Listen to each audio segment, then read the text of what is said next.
नागप्पन अपने माँ पिता के साथ रहता था। उसकी पत्नी का नाम तेजश्री था और उसके 2 छोटे छोटे बेटे भी थे। नागप्पन का परिवार बहुत बड़ा था, जिसमें उसके भाई और उनके बच्चे भी थे। सभी मिलजुल कर रहते थे। एक दिन नागप्पन का बड़ा भाई चिदम्बरम थोड़े पैसे लेकर आता है और कहता है, अरे नागप्पन, जरा इधर तो आना। जी भैया, बोलिए क्या बात है। मैंने नारियल के पेड़ों से नारियल तोड़कर बेच दिया है। ये लो तुम्हारे हिस्से का पैसा। क्या? ये क्या कह रहे हैं आप भैया? क्या आपने सच में मेरे हिस्से के पेड़ के भी नारियल तोड़कर बेच दिए? आज क्या हो गया है तुझे? भैया, ये क्या कर दिया आपने? आप सिर्फ अपने हिस्से के पेड़ की नारियल बेचते तो आपका क्या चला जाता? आपने मेरे हिस्से के नारियल क्यों बेचे? अरे नागप्पन, बात को समझ। अगर उन्हें बेचता नहीं तो वो सब बर्बाद हो जाते। भैया, ये आपने बहुत बुरा किया। मैंने कल ही एक व्यापारी से नारियल ले जाने की बात कही थी। वो व्यापारी शहर से आया था। वो व्यापारी मुझे ढेर सारे पैसे देने वाला था। जरा दिखाइए तो, आपको कितने पैसे मिले हैं? चिदम्बरम अपने हाथ आगे करता है। हे भगवान, इतने कम पैसे! आपको पता है आज आपने कितना नुकसान करवा दिया मेरा। इतना कहकर नागप्पन गुस्से में सारे पैसे वहीं फेंक कर चला जाता है और जाता जाता चिदम्बरम से कहता है, आगे से आप अपनी चीजों पर ध्यान दे तो अच्छा रहेगा। मैं काफी हूँ खुद को संभालने के लिए। ये सुन चिदम्बरम बहुत दुखी हो जाता है। कैसी बातें कर रहा है नागप्पन? मैं कभी उसकी बुराई नहीं चाहूंगा। वो मेरा छोटा भाई है। बचपन से अब तक मैंने उसे बहुत माना है और आगे भी वही करता रहूंगा। नागप्पन गुस्से में आकर अपनी पत्नी तेजश्री से कहता है, सुनो, कोई जरूरत नहीं भैया से बात करने की। उनकी परिवार वालों से भी बात नहीं करना और ना ही बच्चों को उधर भेजना है। क्यों जी, ऐसा क्या हो गया? नागप्पन सारी बातें तेजश्री को बताता है। अरे, आप इतनी छोटी सी बात के लिए भैया से गुस्सा हो गए? ये भी कोई बात हुई? ठीक है, तुम्हें भी अगर जाना है तो जाकर रहो उन लोगों के साथ। फिर मुझसे बात करने मत आओ। हटो, मुझे जाने दो यहाँ से। नागप्पन गुस्से में घर से निकल जाता है। चिदम्बरम नागप्पन को देखता है मगर कुछ भी नहीं कहता। नागप्पन और चिदम्बरम के पिताजी तक ये बात पहुंचती है और दोनों बेटों के बीच झगड़ा देख उनके पिताजी बहुत दुखी होते हैं। नागप्पन, चिदम्बरम, दोनों मेरे पास आओ। हर साल उनके पिताजी उन्हें अपने हिस्से के बिके नारियल से जो पैसे मिलते थे उनमें से थोड़ा थोड़ा धन दोनों को देते थे। अरे सुना है, तुम लोगों ने आपस में लड़ाई कर ली है। पिताजी, वो सब बात हम बाद में करेंगे। क्या आप ये बता सकते हैं कि आपने हमें बुलाया क्यों है? हाँ, मेरे हिस्से के नारियल बिके हैं तो तुम दोनों को कुछ कुछ पैसे दे देता हूँ। उनके पिताजी उन्हें पैसे दे देते हैं। पिताजी, आपने मुझे कम पैसे दिए हैं और भैया को ज्यादा। अरे बेटा, चिदम्बरम तुझसे बड़ा है तो इसीलिए उसे थोड़े ज्यादा पैसे दे दिया और हर साल तो यही होता है। आज कुछ नया तो नहीं। एक काम कीजिए, ये भी आप उन्हें ही दे दीजिए। नागप्पन को पहले इस बात का बुरा नहीं लगता था, लेकिन इस बार उसने अपनी भाई से लड़ाई की हुई थी, इसलिए उसे इस बात का भी बुरा लग जाता है। अब नागप्पन बहुत छोटी छोटी चीजों पर ध्यान देने लगता है तो उसे ऐसे लगने लगता है उसे चिदम्बरम के मुकाबले सभी चीजें कम मिल रही और सभी सिर्फ चिदम्बरम की ही चिंता करते हैं। एक दिन नागप्पन अपना सारा सामान बांध लेता है और अपनी पत्नी और बच्चों को साथ लेकर घर छोड़ने की बात सोच लेता है। अब मैं यहाँ एक पल भी नहीं रहूंगा। मुझे यहाँ नहीं रहना है। मैं अभी के अभी ये घर छोड़कर जा रहा हूँ। ये तो क्या कह रहा है नागप्पन? आप तो चुप ही रहिए। ये सब आपकी वजह से ही हो रहा है। आप सभी खुशी खुशी रहिए। हम चलते हैं। नागप्पन घर छोड़कर अपने परिवार के साथ निकल जाता है। ये देख चिदम्बरम बहुत दुखी होता है। नागप्पन अपनी पत्नी और बच्चों को लेकर एक कुटिया में आता है। अब से हम सब यहीं रहने वाले हैं। और कोई जरूरत नहीं कभी उन लोगों के पास जाने की। मैं काम ढूंढने जा रहा हूँ, कोई काम मिल जाए तो पैसे लेकर आता हूँ। नागप्पन काम ढूंढने लगता है, मगर कहीं उसे काम नहीं मिल रहा था। बहुत ढूंढने पर एक छोटा सा काम उसे मिला। उस काम से जितने पैसे मिले वो अपनी पत्नी को ले जाकर देता है। इससे ज्यादा पैसे तो हम अपने पेड़ से नारियल तोड़ने वाले को दिया करते थे। पता नहीं क्या होगा इसमें। जो भी होगा इसी में ही करना है। वो सभी बहुत गरीबी में जीने लगे थे, मगर अभी भी नागप्पन वापस घर जाना नहीं चाह रहा था। एक दिन नागप्पन काम ढूंढने बाहर गया हुआ था और नागप्पन के छोटे बेटे की तबीयत बहुत खराब थी। उसे तेज बुखार था। तेजश्री रोती रोती नागप्पन को ढूंढने जाती है और तभी रास्ते में वो चिदम्बरम से टकरा जाती है। क्या हुआ तेजश्री, तुम इस तरह? तेजश्री सारी बातें चिदम्बरम को बताती है। चिदम्बरम तुरंत मुन्ना को लेकर अस्पताल जाता है, उसका इलाज करवाता है। तेजश्री, नागप्पन को ये मत बताना, नहीं तो वो बहुत गुस्सा होगा। तेजश्री मुन्ना को लेकर घर आ जाती है और जब नागप्पन घर आता है तब तेजश्री पूरी बात नागप्पन को बताती है। मुन्ने का इलाज किसने करवाया? मैं खुद मुन्ने को लेकर गई थी। कुछ दिनों बाद नागप्पन से 2 वक्त के भोजन के लिए भी पैसा नहीं जुट पा रहा था। जिस कुटिया में वो रह रहे थे वहाँ से भी उन्हें निकाल दिया जाता है और वहाँ नई मकान बनने लगती है। अब हम कहाँ जाएंगे? चिंता न कीजिए, मेरी सहेली यहीं रहती है, मैं उससे बात करती हूँ। तेजश्री की सहेली के पास एक बहुत पुराना खाली घर पड़ा था। उसी घर के आगे नारियल के बहुत सारे पेड़ भी थे। सुनिए जी, मैंने अपनी सहेली से बात कर लिया है। उसने कहा है हम उसके पुराने घर में रह सकते हैं और उसके घर के आगे लगे नारियल के पेड़ से नारियल तोड़कर बेच भी सकते हैं और अपना गुजारा कर सकते हैं। वो सभी वहीं आकर रहने लगे और नागप्पन वहीं पास से नारियल तोड़कर बेचने लगा और उससे ही पैसे कमाने लगा। वहाँ का नजारा देख नागप्पन को उसके बचपन की याद आने लगी। कैसे वो और उसका भाई चिदम्बरम साथ साथ पेड़ पर चढ़ा करते थे, नारियल तोड़ा करते थे और पूरे दिन मस्ती करते थे। तेजश्री, मैं जा रहा हूँ बाहर, नारियल बेचकर आता हूँ। जब नागप्पन बाहर नारियल बेच रहा था तब वो देखता है एक आदमी नीचे गिर जाता है। तभी उसका भाई दौड़ा दौड़ा वहाँ आकर उसे संभालता है। अरे भैया देखो ना, इतनी जोर से चोट लग गई कि खून भी बह रही है। अरे भाई तू फिक्र क्यों करता है, तेरा बड़ा भाई तो साथ है, तुझे कुछ भी नहीं होगा, आजा मेरे पास, उठ। ये देख नागप्पन की आंखें नम हो जाती है। इसी तरह एक बार जब मैं पेड़ से नारियल तोड़ते वक्त गिर गया था तो भैया ने मुझे संभाल लिया था। हर रोज मेरा सारा काम वो करते थे। आज तक वो मेरे किसी काम को मना नहीं करते और मैंने उनके साथ कितना बुरा व्यवहार किया। दिन प्रतिदिन नागप्पन को उसकी गलती का एहसास होने लगता है और वो बहुत दुखी रहने लगता है। एक रोज दुखी होकर नागप्पन बाहर बैठा था। उसे दुखी देख एक बूढ़ा वहाँ आता है। क्या बात है बेटा, बहुत दुखी लग रहे हो। अगर कोई तकलीफ है तो बिना डरे मुझसे कह दो, मैं किसी को कुछ भी नहीं बताऊंगा। धन्यवाद दादाजी, आप पूछ रहे हैं तो मैं आपको अपनी दिल की बात बताता हूँ। नागप्पन सारी बातें उस बूढ़े को सुना देता है। अच्छा, तो क्या तुम अब सब कुछ पहले जैसा चाहते हो? जी, मगर ये मुमकिन नहीं, क्योंकि अगर अब मैं भैया से माफी भी मांगूंगा फिर भी उनके और मेरे दिल में वो बात तो रह ही जाएगी और कभी नहीं निकलेगी। ऐसा किसने कहा?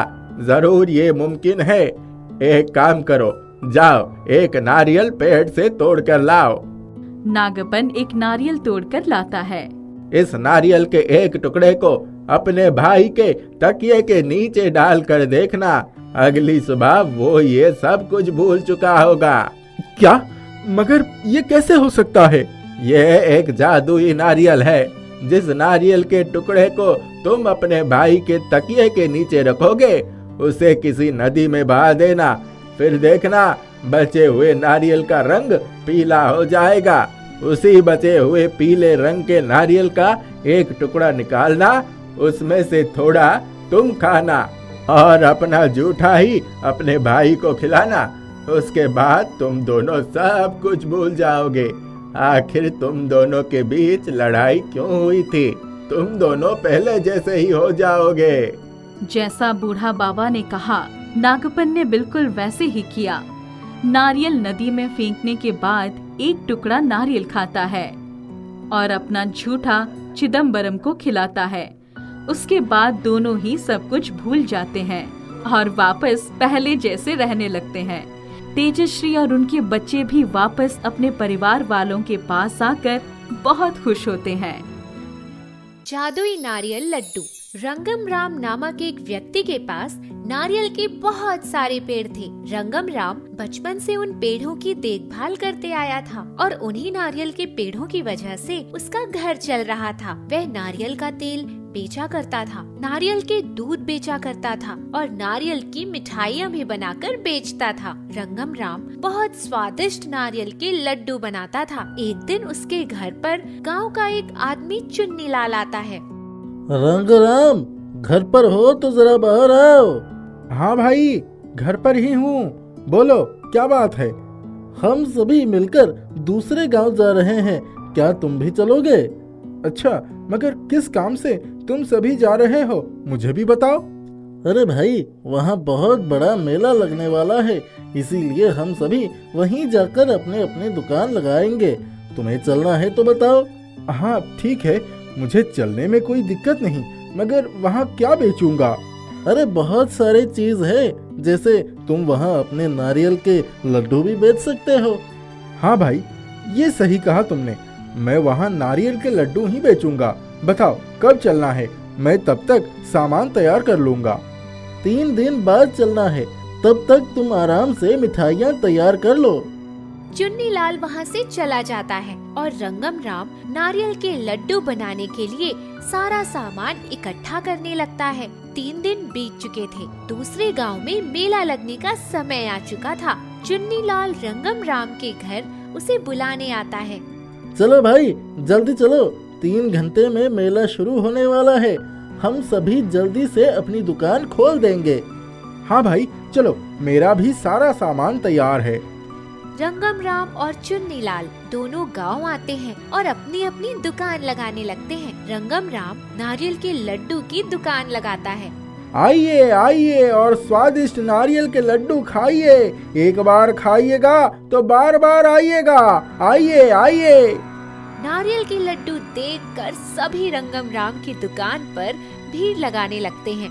धीरे धीरे रंगम राम के सभी लड्डू बिक जाते हैं। रंगम राम के नारियल के लड्डू बहुत स्वादिष्ट थे, जिस वजह से बार बार सभी लोग उसके लड्डू खरीदने आ रहे थे। लेकिन वह लड्डू खाने के कुछ ही घंटों के बाद सभी बेहोश होकर नीचे गिरने लगे। मेले में शोर हो गया कि रंगम राम के लड्डू में जहर मिला है, जिस वजह से सभी बेहोश होकर नीचे गिर रहे थे और उनकी तबीयत खराब हो रही है। ये क्या हो रहा है? आज तक कभी ऐसा नहीं हुआ, अचानक मेरे साथ ऐसा क्यों हो रहा है? सभी रंगम राम के ऊपर जूते और चप्पलों की बारिश करने लगते हैं। लोगों को जल्दी जल्दी उठाकर डॉक्टर के पास ले जाया जाता है। चुन्नी लाल रंगम राम से कहता है, भाई, माना कि हम मेले में आए थे, मगर इसका मतलब ये नहीं कि तुम मिलवाटी चीजें बेचोगे और लोगों की तबीयत खराब करोगे। मुझे तुमसे ये उम्मीद नहीं थी। चुन्नी लाल, कैसी बातें कर रहे हो? क्या तुम्हें पता नहीं कि मैं कैसा हूँ? मैं कभी ऐसा कर सकता हूँ क्या? मैं ये सच कह रहा हूँ, मैंने कुछ भी नहीं किया है। अब इन सब का क्या फायदा? जो होना था वो हो गया। तुम्हारी ही लड्डू खाने की वजह से सभी की तबीयत खराब हो गई है।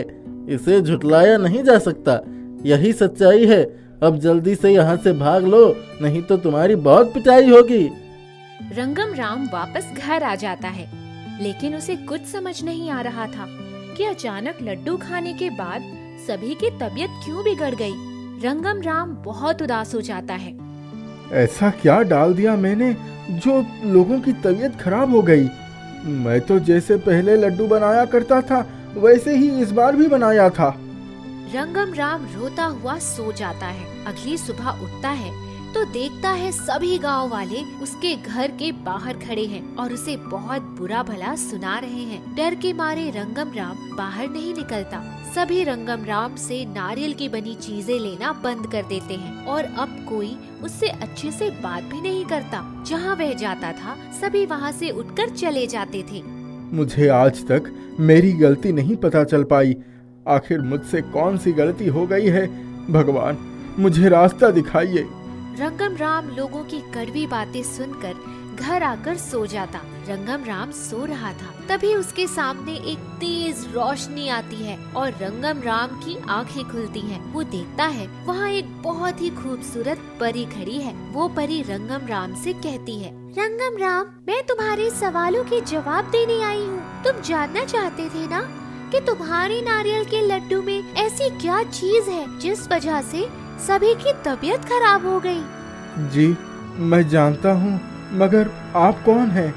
मुझे परी लोक से भेजा गया है तुम्हारी सहायता करने के लिए। तुम्हारी नारियल के पेड़ पर जितने भी नारियल लगे हैं सब जहरीले नारियल हैं। क्या? मगर आज तक तो पेड़ पर सभी अच्छे नारियल लगते थे, अचानक जहरीले कैसे हो गए? एक चुड़ैल ने तुम्हारी सभी नारियल के पेड़ों पर अपना बुरा साया डाल दिया है, जिस वजह से ऐसा हुआ है। जितने भी नारियल तुमने तोड़कर नारियल के लड्डू बनाए सब जहरीले थे। क्या? मगर उसे हटाने के लिए मुझे क्या करना पड़ेगा?